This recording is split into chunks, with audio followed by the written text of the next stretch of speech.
Om Namah Shivaya. So now we will talk today about an important topic,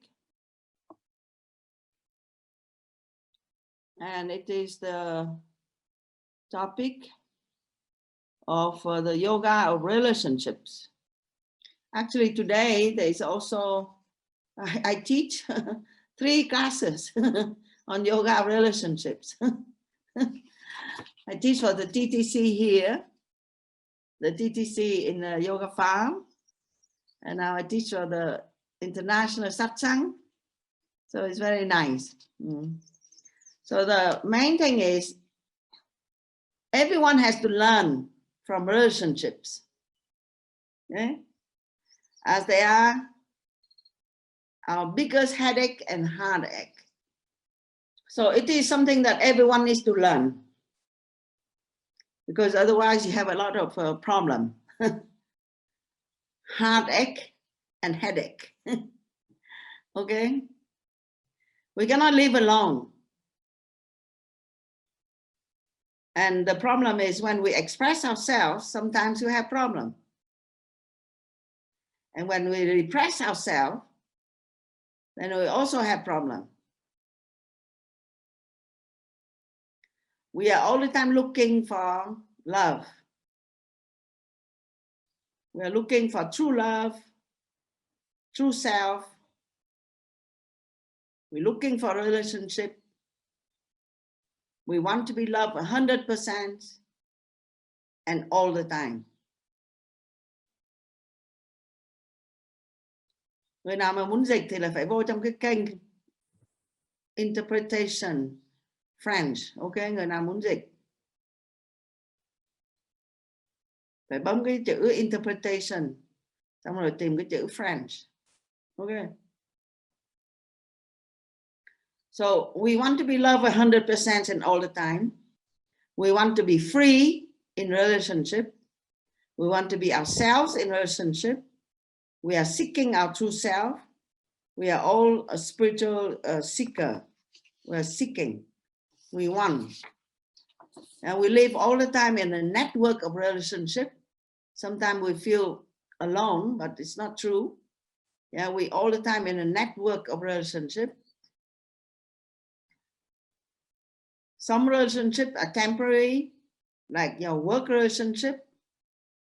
But some relationships are more fundamental, like relationship with your parents, your father, mother, children. Yeah, but the main thing is we are not alone. Yeah? And relationships are the ways how we learn about ourselves. Relationships are the way how we learn about ourselves.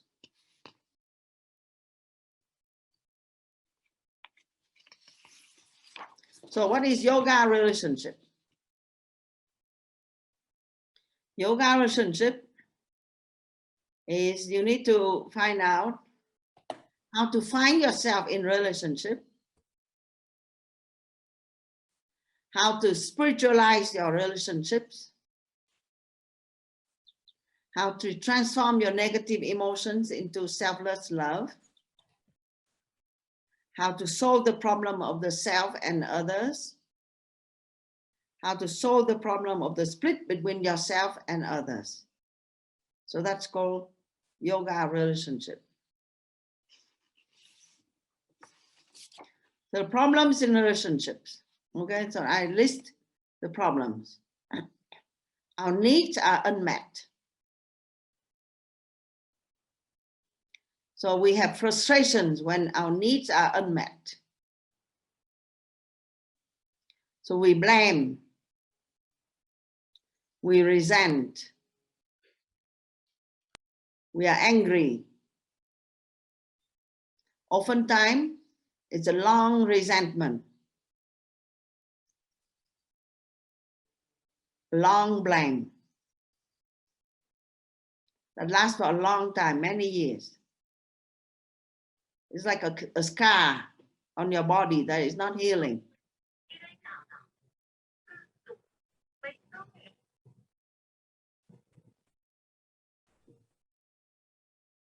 So, and when we want to communicate, we have difficulty in communication.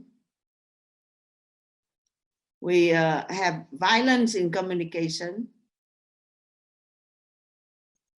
The blame is there, the anger is there, the criticism is there. So violence in communication, the judgment is there. So we have lack of empathy and lack of compassion. We're supposed to have a loving relationship because it's enriched our life, and yet, yeah, we have negative feeling and we are not compassionate.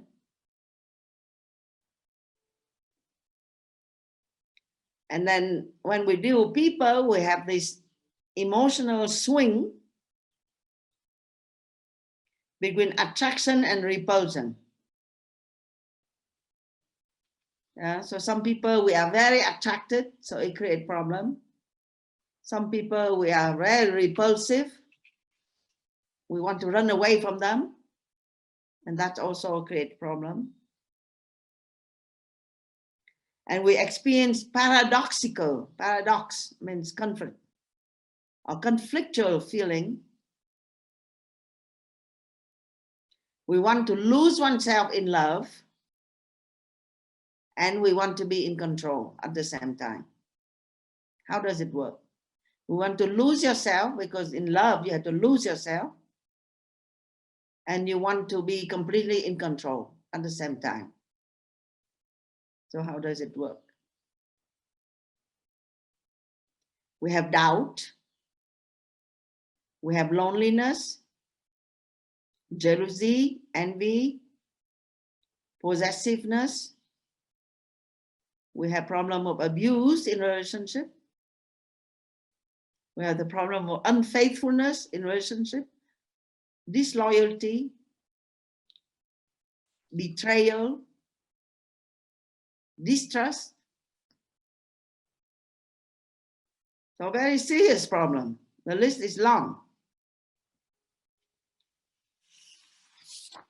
So we need to know what is love, because when we talk about relationship, we talk about love. Swami Sivananda said, life is relationship. Life is love. God is love. And God is one. So that's a teaching. Life is relationship. Life is love. So you have to learn how to love. God is love. You have to learn to connect to God. And you learn to see oneness. But we suffer from separation. We don't experience oneness. We experience separation from being split. Love is our essential nature.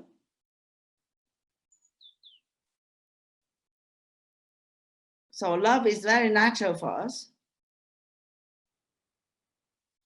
But if you want to learn selfless love, you have to take the time to learn.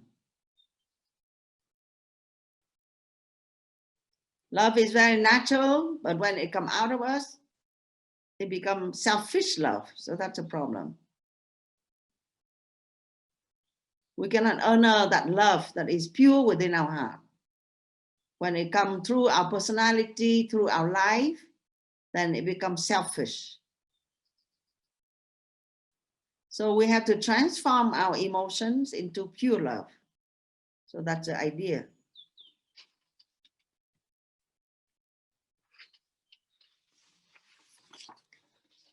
Okay, ready to do that?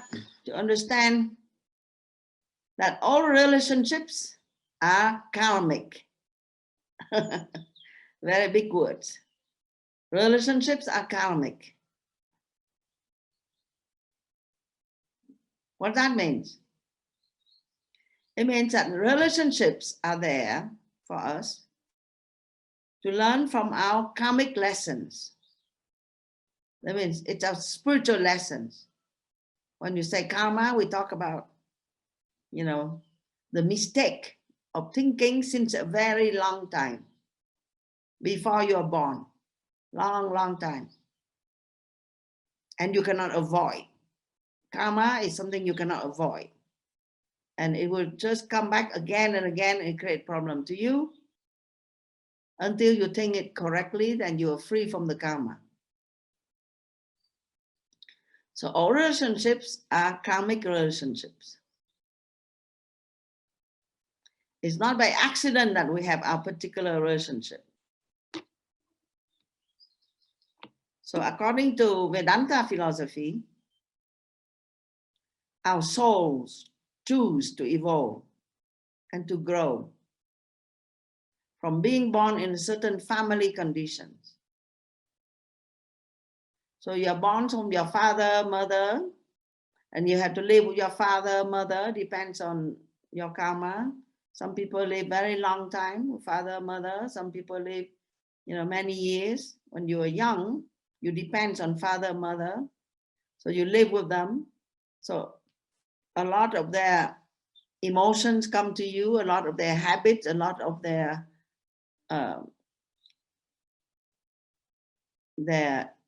ignorance also come to you.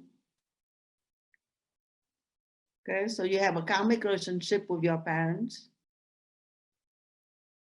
So that's why sometimes people grow up and they still have to sort it out. Yeah, the problem with their father, the problem with their mother. And it becomes their own problem because it's so deep. Because what you learn from parents are very deep. When you were young, you identify yourself with it. So it's very difficult to sort out. So we carry our emotional patterns and imprints from our family and relationships of past life. In yoga, we say not only one life, but past lives also. So when people are born, they have a certain tendency. They have a certain emotional tendency. And then in this life, we experience the same feeling in order for us to correct our mind and choose differently. If something that makes us very much suffer, it's because it's very deep.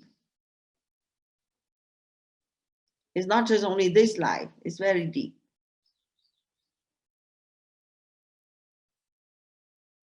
Okay? But why we suffer?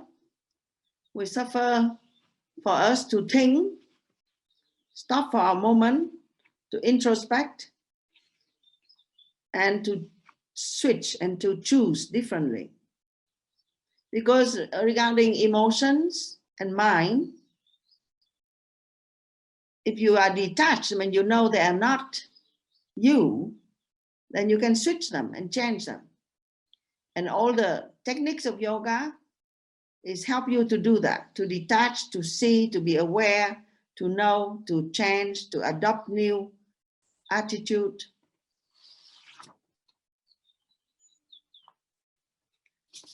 Okay. So all relationships are karmic. I mean, it's teaching you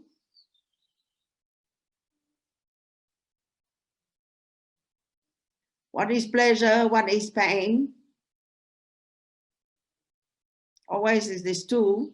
You run toward pleasure, you run toward pain, you run away from pain. So our system, our astral body, our emotional body is the instrument for you to experience pleasure and pain. So that's our learning parameters. So when you experience pleasure and pain, and eventually you learn, pleasure come to pain, and pain make you look for pleasure pleasure, pain, pain, pleasure. And you start to ask questions. Is there another way?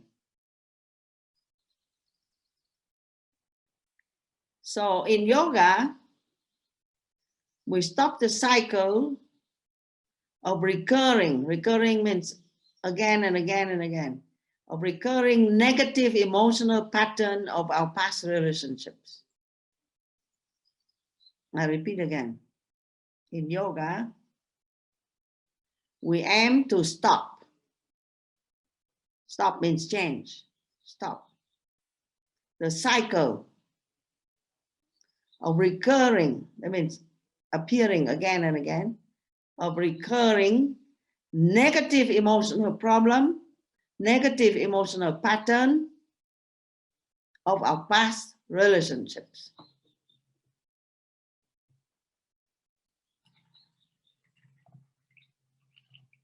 You say that your relationships now change. You have a bad relationship before with your ex-husband, ex-wife, ex-boyfriend. Now it changed. You forget about it. But this is not true. As far as you did not learn from that relationship, just the fact that you forget about it does not mean that you are healed. Does not mean that you learn from that karmic relationship.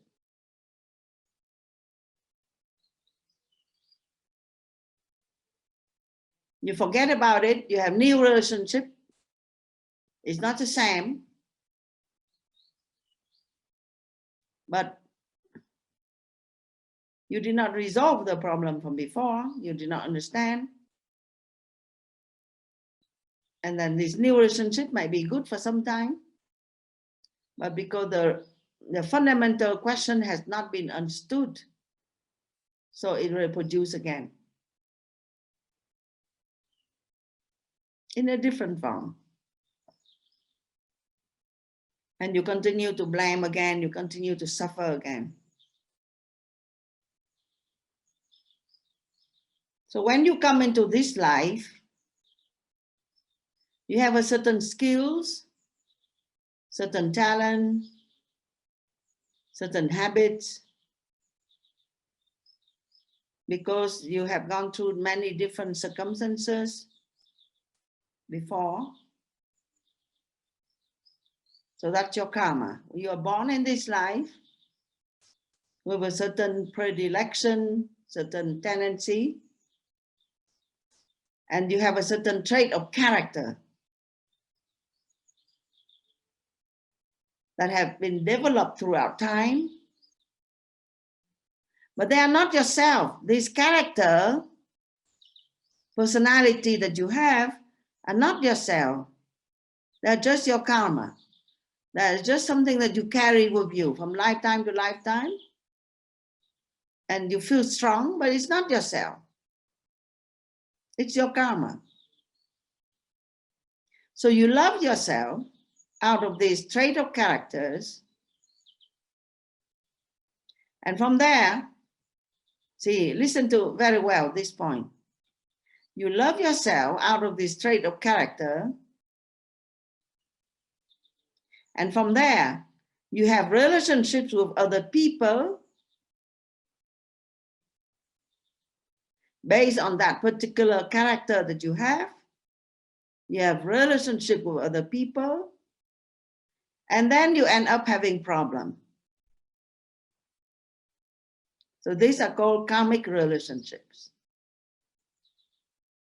So you see the problem? You love yourself. You have relationship with other people according to yourself. And then you have problem. Because that yourself that you love, this trait of character, the personality that you love about yourself is not yourself at the first place. It is your karma. It is something that you need to think about this. So the more you identify with this trait of character, the more you have problem. And eventually you change and your relationship change. It's not necessarily bad or good. It's just the fact that everyone has to grow and everyone has to change.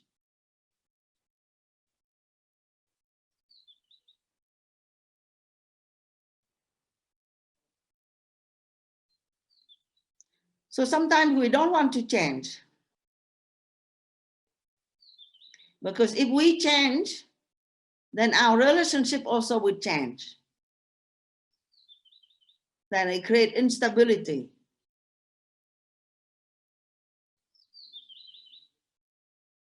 So we are afraid.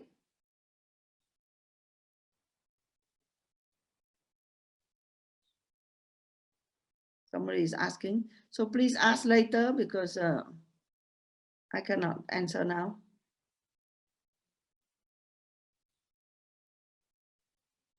If you change always, you are evolving.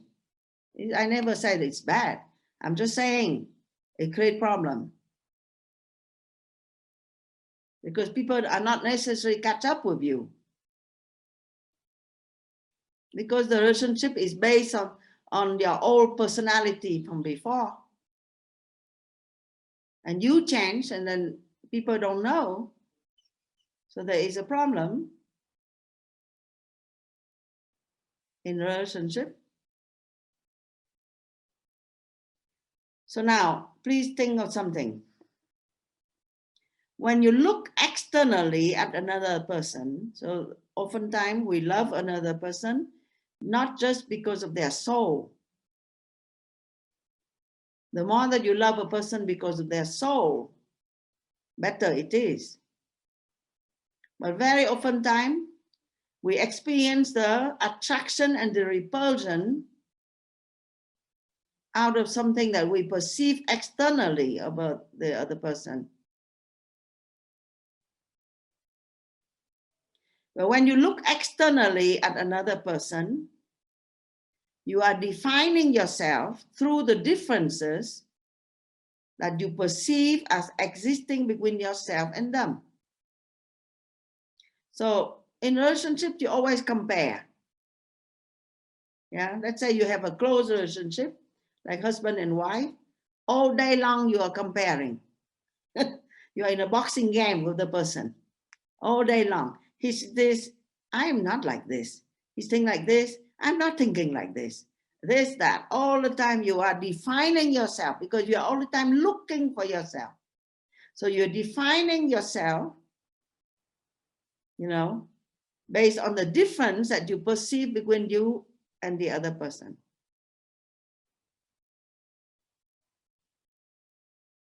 This is how it is twisted.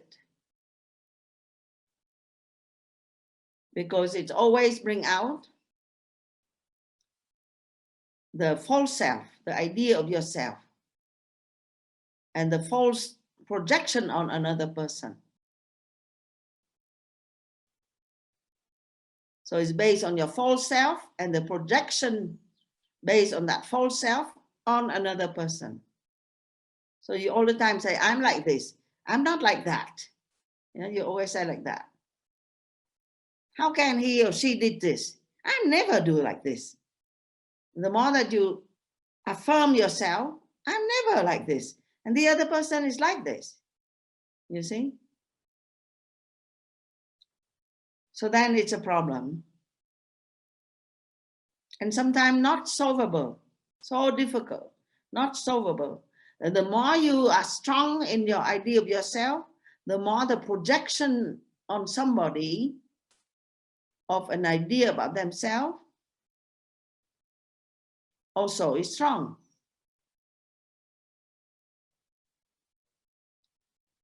Then sometimes, you know, relationship is very problematic.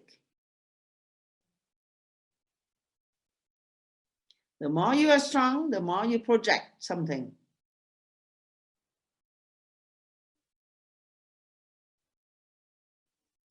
In fact, what happened is you search for yourself.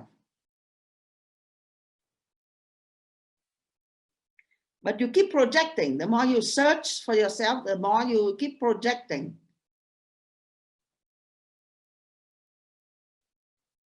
Because you are in search. Therefore, you search for yourself, you're projecting on another person, you compare yourself with other person, and you try to figure it out. You know, who am I?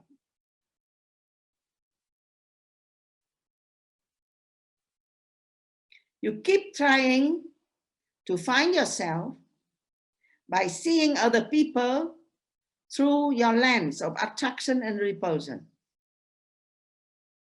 Through your lens, you have like a lens. Lens is like your glass. Yeah? You see other people through your glass. Yeah? You have a glass. Let's say you have blue glass, and you see people through your blue glass. Your pink glass, you see it through your color. Yeah, so that's called projecting. And you continue the likes and the dislikes of other people.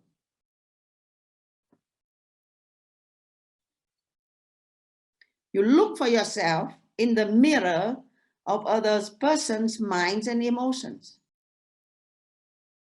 So you have the glass that you see, the blue glass, the dark glass.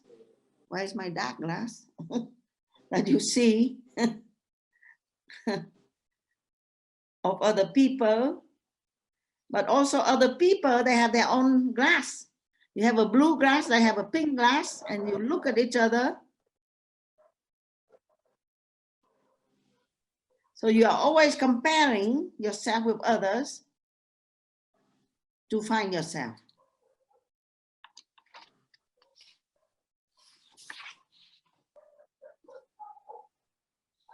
So your life is a life of likes and dislikes. You like somebody because you want to be like them. Or you find something in yourself that looks like them.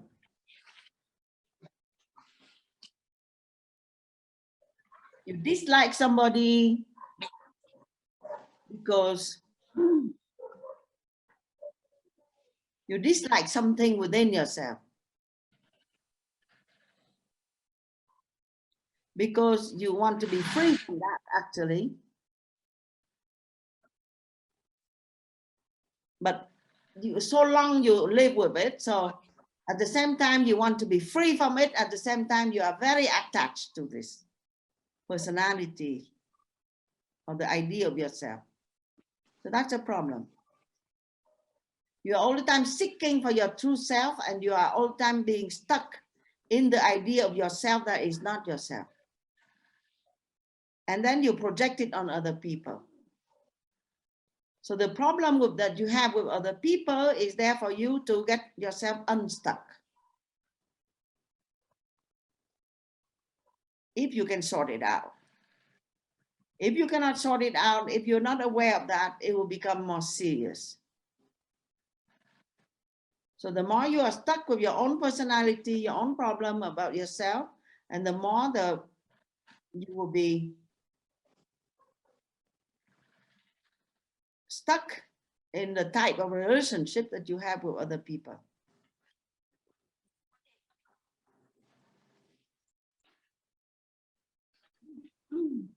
So the relationships are often based on these external appearances. You are very attached to your emotions.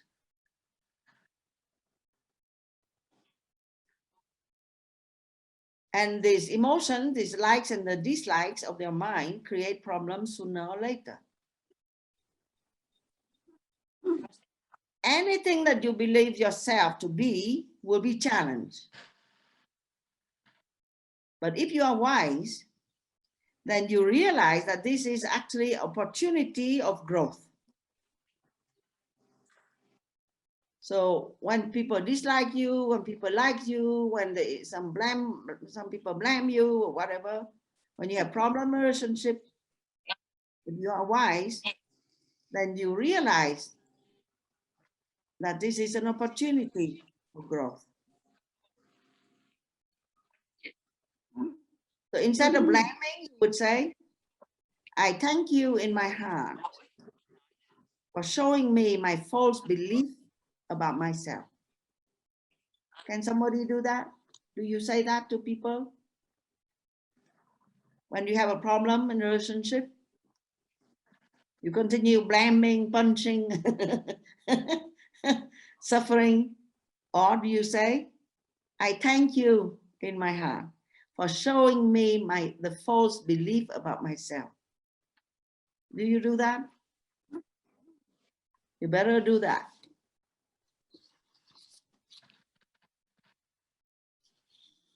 So you have a problem.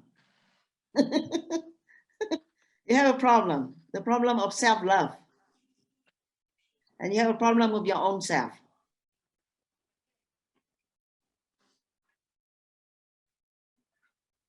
The question is, do you really love yourself?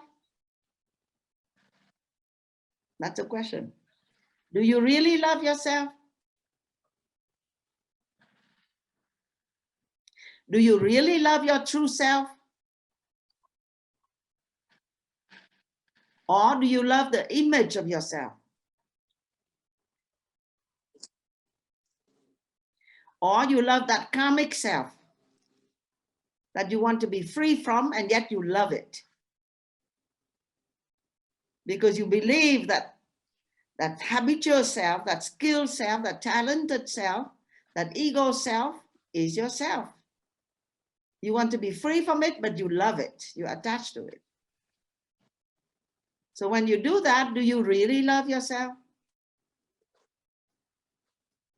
Can you win in that? You cannot win. It just creates problem and suffering. So you need to ask yourself, do you really love yourself?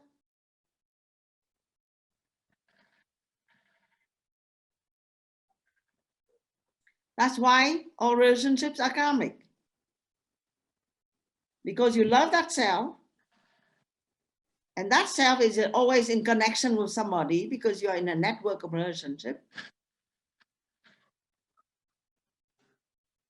Therefore, when you are in relationship with somebody, that false self and that ego self will be confronted.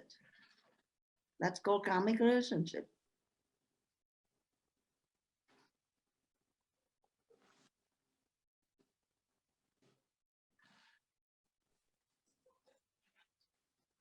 So what do you do? Sometimes people suffer so much that they kill themselves or they kill somebody else. That's a way to solve their problem. But you need to step back and you need to understand the problem. Yeah, that is of everybody. There's some twisted there, some maya, something twisted that you need to undo. You can do it. You can undo it. You can be free and you can have that love that you are wanting and have that peace in a relationship. You need to work out your karma in a relationship. Okay? So, outer relationships, any relationship that you have will lead to the relationship with your own self.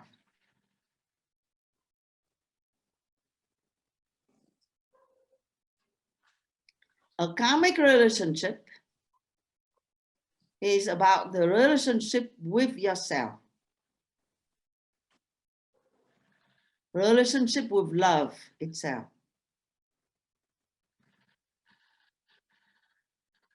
So if you can recognize it.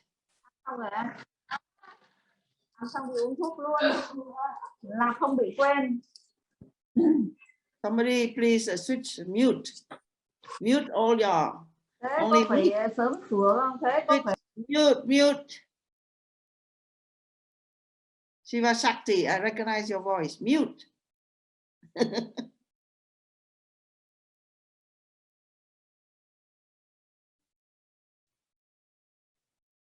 Okay. So now, after this talk, we understand that real relationship is a relationship with your own self. There's a projection on somebody else, but really is the relationship with your own self. And is your relationship to find love within yourself. This is your life. This is the description of the true picture, which is you have the relationship with yourself. You are seeking for a relationship with yourself.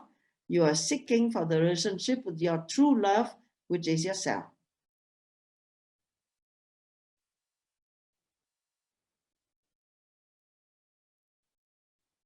So, if you are able to love yourself more, and your true self becomes more and more real, then automatically you will improve the relationship with others. You get that? I repeat. If you are able to love your true self more, and your true self becomes more and more real, then automatically you will improve the relationship with others.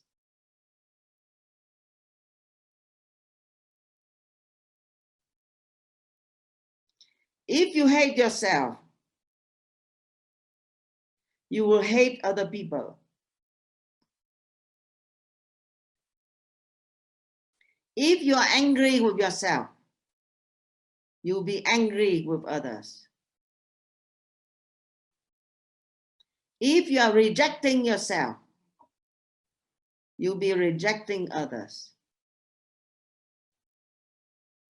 If you are disconnected with yourself, from yourself, then you are disconnected from other people.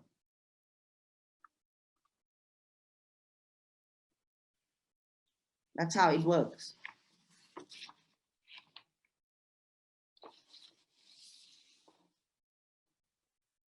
So that's a relationship between self and others. Always a split between you and others, self and others. But now you understand there is a relationship, tight relationship between self and others. And you know it comes from you first. So you need to work on yourself, relationship with yourself, and then the relationship with others also. You sort out that duality, that split, yeah, and you find yourself and you find others at the same time. That's why you be free.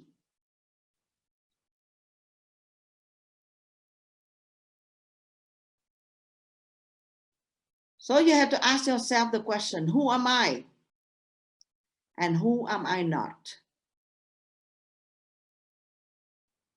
That's the bottom line. Relationship problem is painful because you want to have love, experience the sweetness of love, because love is very sweet. And you are really very sincere. But if the relationship is based on that ego, small self-love, then it becomes very complicated. The sweetness turns into poison. And you feel that you're sinking. You're losing yourself. You're sinking. And oftentimes when people sink and they feel that they are losing themselves, they do some desperate measure to free themselves and to save themselves. So that time a lot of breaking, a lot of, problems and bitter and divorce and blaming and go to court and a lot of big things happen.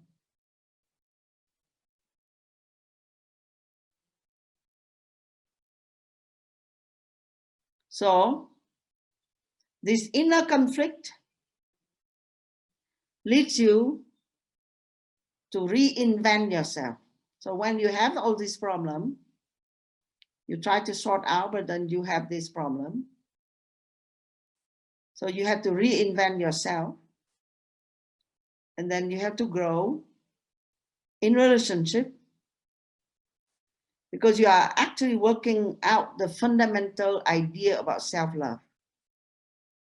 So when you reinvent yourself, this is it. You are reinventing yourself. You are detaching yourself from certain idea of yourself that is not fitting. And you are loving your true self more. So it's very good. It's excellent. So everyone has to go through this, but everyone will improve 100%. Yeah, it's a matter of time, slow or fast. So you need to solve the relationship problems by yourself. Okay, by yourself. You have to do it because your father, mother cannot do it for you. Father, mother cannot, you know, sometimes it happens. Your friend or your father, mother jump into your relationship problem and try to sort it out for you. But then the problem becomes bigger. It isn't so. So you have to understand that this relationship problem is a problem of yourself and you have to solve it yourself. And when you cannot solve it yourself, oftentimes you pull your relationship. And the people that are supporting you, love you, you pull them in, yeah, in the fight.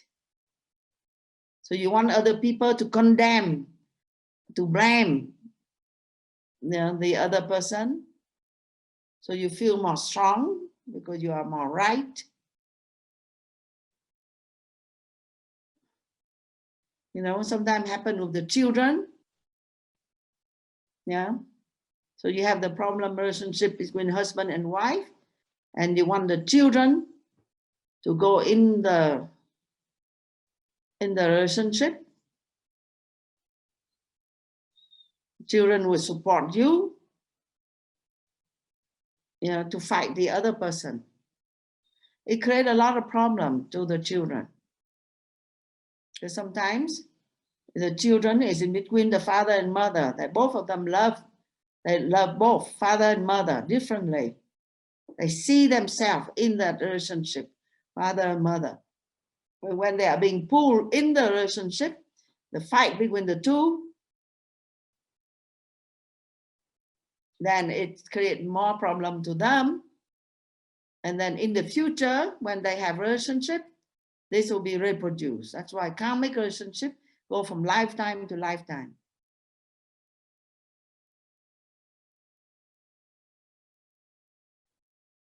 So it's very important for you to sort it out yourself.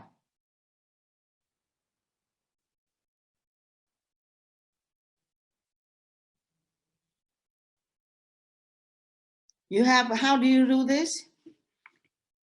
You have to recognize that there is a disconnection to self-love. There is something that you are not quite sure.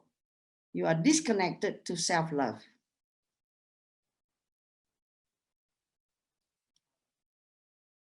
You have to recognize this false idea of self through self-inquiry, yoga, and meditation.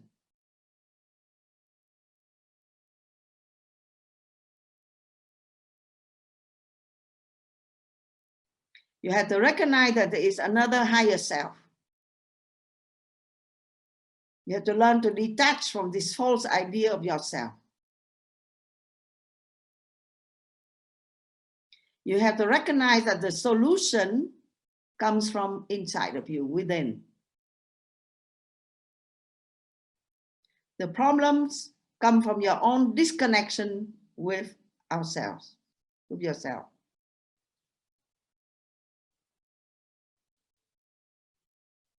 So you have to readjust the sense of self-love. Stop yourself. Stop your love of a shadow. You're loving a shadow of yourself. You're not loving yourself. You're loving a shadow of yourself. Stop that. Wake up. You're loving a projection of yourself. That's not yourself.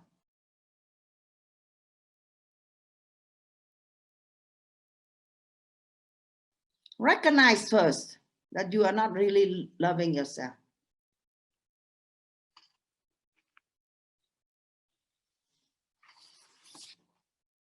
So yoga practice, that means, you know, all the technique yoga that you learn, asana, pranayama, meditation, bhakti yoga, love of God, karma yoga, selfless love, raja yoga, thinking about your mind, meditation, jnana yoga, self-inquiry, all this yoga practice help you to activate your higher mind. Your higher mind means your, positive, non-problematic idea of yourself.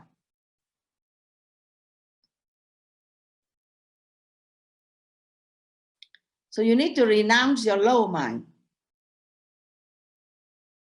That means your instinct, your emotion, your attachment, all this, you need to renounce.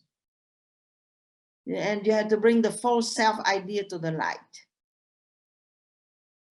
It's very difficult to do because we don't have self-awareness. We are so stuck in our confirmation of ourselves. It's very difficult for us to be detached. But you have to bring that false idea of yourself to the light. Shift into a new gear and function as a different person.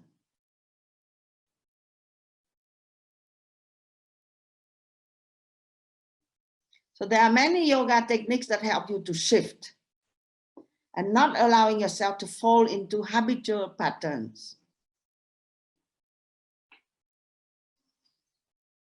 You have the capacity to be a different person.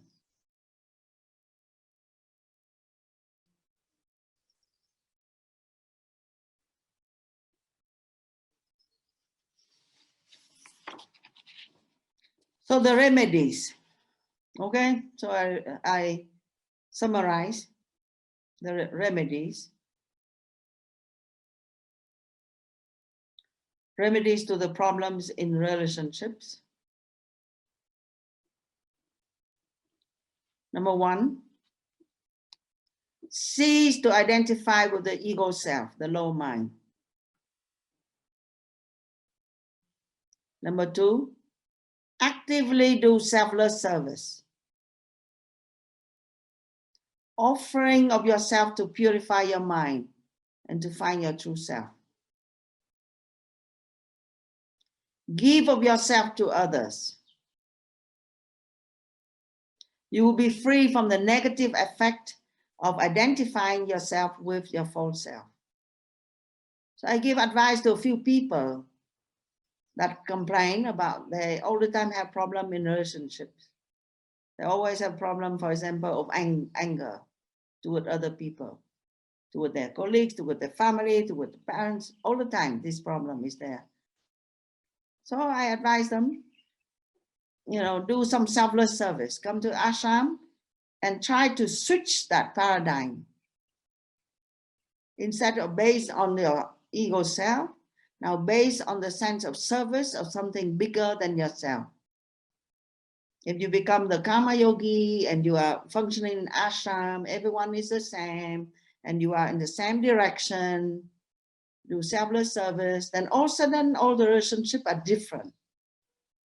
Because it free you from that judgment of others, that projection of yourself on others, and that judgment of others. And then you start to develop this new idea of other people. You learn something new. Oh, I can live with other people and I'm free from this kind of judgment. And it's very liberating. So I advise a few people to do this. And guess what? They're not doing it. It's very difficult to jump in and then also then become nobody and share with everybody and become nobody. And they want to be, they call it themselves, so that they can continue to to develop this network and then that judgment and this idea of life to continue. It's not easy. But theoretically, I'm giving you the theory here, so some learning here. So you have to see, okay? This is the plan, but you have to see how you can practice it slowly, slowly. So I summarize again the remedies, okay? Number one, you have to do as much as you can, cease to identify yourself with the ego self or the low mind. Number two, do selfless service, offering yourself to purify yourself and to find your true self. Give yourself to others.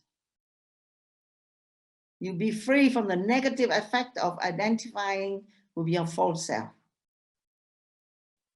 Number three, learn to transform emotions to pure love. There's a big agenda.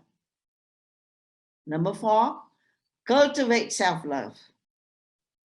Become a spiritual seeker. Develop the love of God. Start the journey of self-inquiry and Bhakti Yoga. Two things. The journey of self-inquiry, who am I? And the Bhakti Yoga.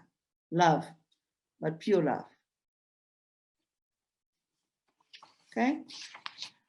So this is another big topic. We finished the time here, but I need to read through this. At least you have an idea, and maybe we can do it another time. The 9 practices of Bhakti Yoga. So 2 things you need to do. Self-inquiry is a whole big chapter. How to do that. Okay. And the number 2, the practice of love, Bhakti Yoga. Okay. So Bhakti Yoga, I read quick. 9 practices. Number 1, listening to others and yourself without judgment. Listening. Just listen. Be aware. Listen. Number 2, appreciating others and appreciating yourself. Qualities. Number 3, remembering and see the divine in all relationships. Number 4, service to the self and others with humility. Number 5, give to the self and others. Number 6, give respect and possession to the self and others. Give respect. Bow to others. Number 7, develop attitude of self-sacrifice, removing the ego. Now this is a 1-month course. We can take each one of those and then you do exercise and you practice. Okay, so self-sacrifice. Number 8, being friendly and sincere and truthful. Number 9, complete self-surrender. When you come to number 9, complete self-surrender, you accept all things happening with equanimity. That means the mind is the same. And calmness. You overcome your own expectation or judgment about anything done by yourself or others. Imagine. You overcome all expectation and judgment, good or bad, or anything done by yourself and others. You see divinity in everything. So it's complete self-surrender. You accept everything. You don't have any idea, good, bad, judgment. So then at that time, everything is one. So the 9th step of Bhakti Yoga is not easy to practice. Okay, so then at least you have some idea. We can talk about that more another time. So we finish the time now. I guess you have plenty of questions. We have no time to really answer the questions, but you can try. I would take 3 questions. Om Swamiji. My question is, Swamiji, how do we love ourselves? Could you please give some examples? How do we talk about love, we love ourselves? Yeah. How do we love So when you take time, let's say you are at the ashram, you take time to be at the ashram, to practice yoga, to do selfless service, to meditate, you are loving yourself. Okay. That means we are doing something for our Atma. Yes. That's right. Yes. You do spiritual practices. When you do spiritual practices, you love yourself. When your mind come up with all kinds of excuse, I don't have time, I have to do this, I have to do this, this is more important, this is more important, you are not loving yourself. Om Namah Shivaya.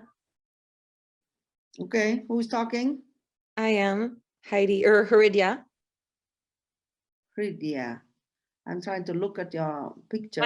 My name is Heidi on the Heidi Rati on the chat. Or I think it would be indicated as Heidi. Okay. I see you, Heidi. I have been on the spiritual path for a while, and I was very, very established in my sadhana. And I kind of went through a very, very difficult few months. And I feel as though I have some tamas. This is holding me back from, I still meditate all the time, but I find what you're saying, these excuses, these not loving yourself coming up. How do we overcome this tamas when you know you're kind of in a hard place? Do you have any advice or suggestions to help you shake it off and get it back in touch with your more conscious higher self? Well, number one, you need to be aware. Okay. You need to be aware that you are in that loop. You need to love yourself, means you need to allow yourself to go through it, and then the awareness will get it go through much faster.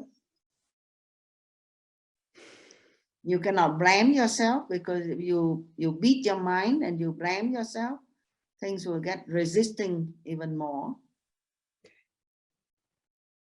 So the awareness is there and needed. You know, oftentimes we are quite difficult with ourselves, but we need to love this. You know, you need to know that everything is good and it takes some time.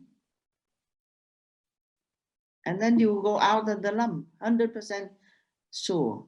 It just takes time. So you say a few months. It's not that bad. It can be a few years. It can be a few lifetimes. So a few months, you keep practicing, even though at that time, the practice doesn't feel very helpful, but you keep practicing, you keep cultivating the awareness that this tamas, as you said, take over, and the insight doesn't come because you have to go down in order to go up higher.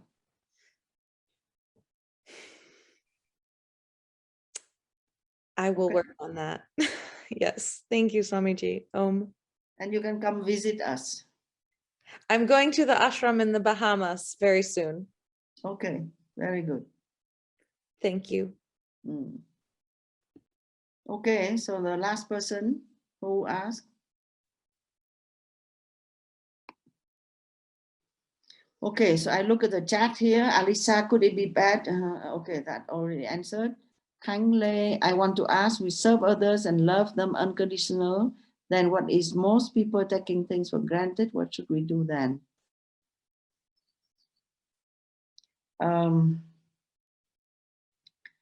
You don't have to think for the other person. You have to think for yourself. That's good enough. If you love a person unconditional, very good for you. People take it for granted because they like it and they don't give back. Fine. You know, it's not a problem.